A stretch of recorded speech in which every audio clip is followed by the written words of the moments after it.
Thank you so much for coming, everyone, today. We're here today on Treaty 1 territory in the homeland of the Red River Métis to talk about children in the custody of the Child and Family Services system.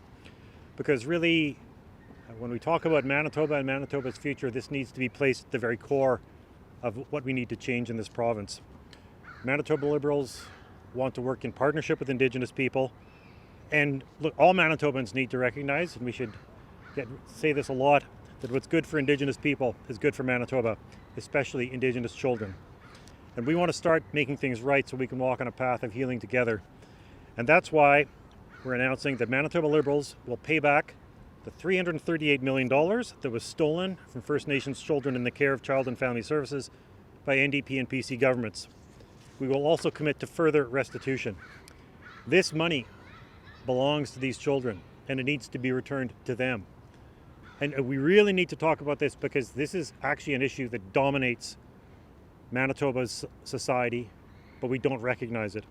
The issue of Indigenous children being taken from their families and communities in the thousands is just one of the many reasons we desperately need reconciliation in this province.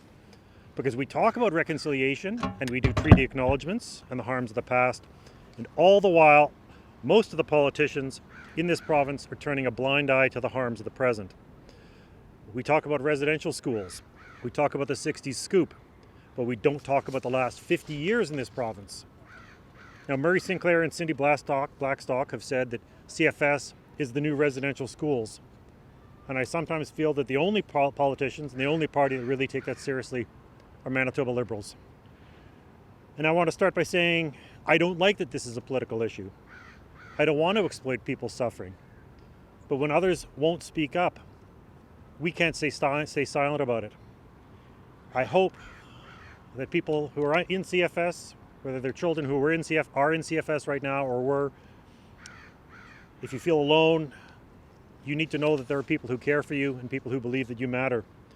I know there are good foster parents working hard with not enough supports, but the current silence is unacceptable and it blocks access to justice for these children. Because really what's happening is being denied. And I'll just say there are many Manitobans and Canadians who may think that because residential schools closed a long time ago, that they don't understand the present day struggles of Indigenous communities. But we need to start thinking of CFS in Manitoba as perhaps the biggest residential school that ever existed. This province, Manitoba, took more children from families than any jurisdiction in the world. The number of children in the custody of CFS doubled from 5,500 to over 11,000 10 years ago. And I worked with my colleague, Dr. John Gerard, on this even in the 2007 election, where we dedicated a major part of our platform to children in care because it was a crisis then. And the crisis got twice as bad under the NDP. The children in care are 90% Indigenous.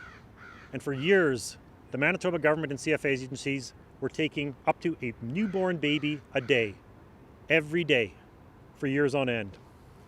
And the stories of what's happened to Indigenous kids are every bit as bad as anything you've heard in a residential school. We know that because there have been horrific inquiries into things that have gone wrong. I don't want to name those names out of respect for the families, but there have been many, too many. And that CFS, Manitoba Residential School, is still open for business. There are still thousands and thousands of Indigenous children in CFS. Babies are still being seized, and children are still aging out of care without any supports. More than half of the people who are homeless on the streets of Winnipeg were in CFS.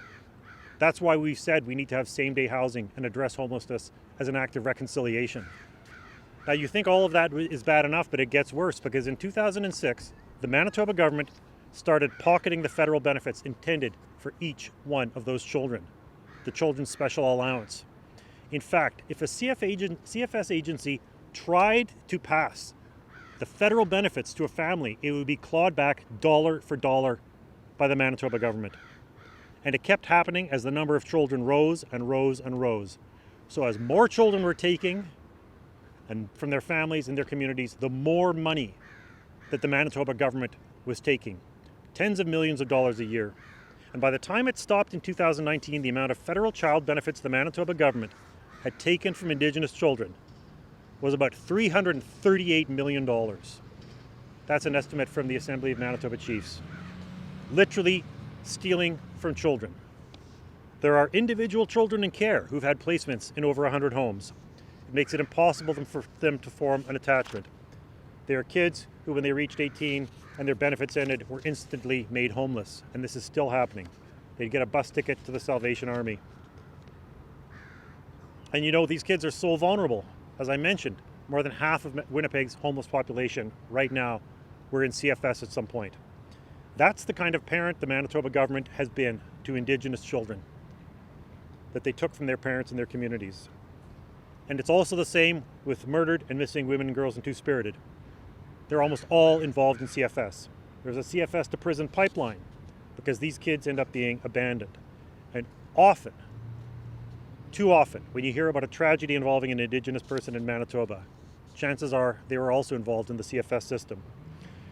But in 2020, the PCs put something in their budget. They were going to keep all the money they took, and in that budget there was a clause that said no one could ever be sued for any of this, not for the money or anything else related to it. A number of active court cases ended up being thrown out. You know, we talk about political interference in the courts, but the PC budget actually said that it barred children who'd been robbed from ever suing for justice. And the PCs were going to keep that money and cancel the court cases. We spent 6 months asking the PCs to take it out of the budget. We tried to amend it. We wrote letters and we protested. John Gerard and I each fasted for 24 hours in a teepee on the steps of the legislature.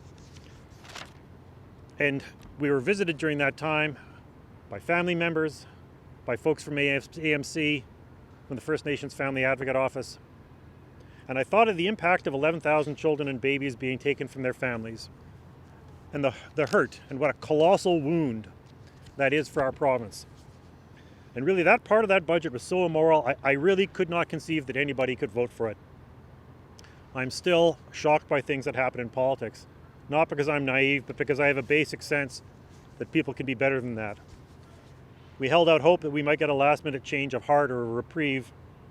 But in those debates, when John was introducing amendments and telling the story of a young Indigenous man who'd been abandoned by CFS, I could see PC ministers on Zoom texting and laughing.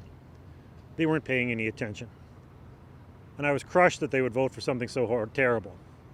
And the Families Minister in charge at the time of CFS was now Premier Heather Stephenson. Every PC voted for it, to keep $338 million taken from First Nations children and to pass a law to prevent them from ever being able to sue. And because it was in the budget, I think a lot of those PC MLAs didn't even know what they were voting for.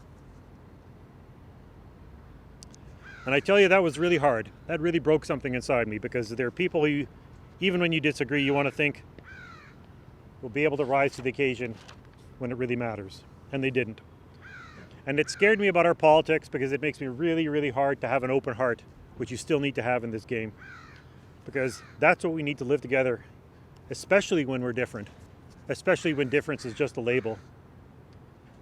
And it was frustrating because despite my position as an MLA, I couldn't help those children be heard.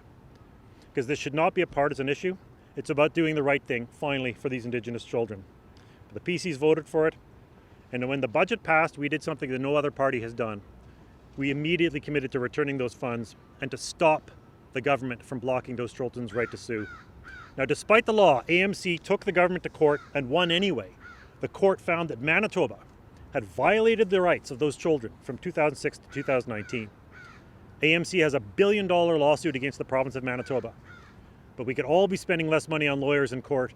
Start by committing to return the $338 million to the children and negotiating further restitution. And this is why there's still so much anguish in First Nations communities. It's not just the harms of the past. It's the harms of the present.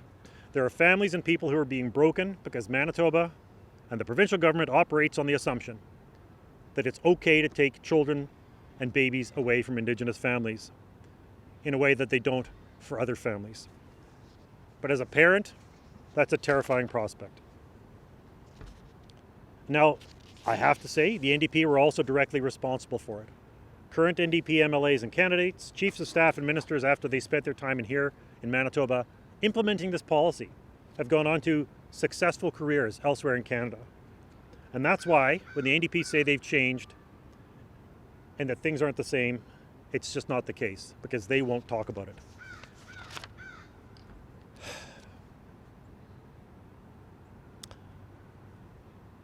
And the question at the end of the day is whether Indigenous children matter or not. We think they do. Because really what happened here in Manitoba is a scandal. And if you want to understand how residential schools can happen, this is how it happened. Because important people in authority were involved in running them, and everyone else was willing to turn a blind eye and not talk about it when it really mattered. And the practice of governments tearing apart Indigenous families in Canada has never stopped. It is a non-stop tragedy that plays itself out in the streets of Winnipeg and across our province and across our Canada, quite honestly written in blood and tears and grief. And I ask myself, what will it take for justice to be done? To recognize these children and their families as the human beings that they are? What will it take to break the spell of indifference and denial? Because if there were anything I could change about our province and our country, this is what it would be. And it seems crass to even talk about it in terms of politics and elections, but people talk about being values voters. They say they vote the way they do because parties share their values. They talk about the things they say matter to them. And I say this matters more than anything. And I don't see the other two parties talking about it. The PCs passed a law so they could keep $338 million in money from Indigenous children and not be sued for it. And Heather Stephenson was the minister. And the NDP are silent because they are and were complicit. And that's why Manitoba Liberals are the only real choice for real change in this election. For justice, for reconciliation, and to hopefully provide a voice for Indigenous children who've been silenced for too long, but who Manitoba Liberals will always keep in their hearts and minds. Thank you.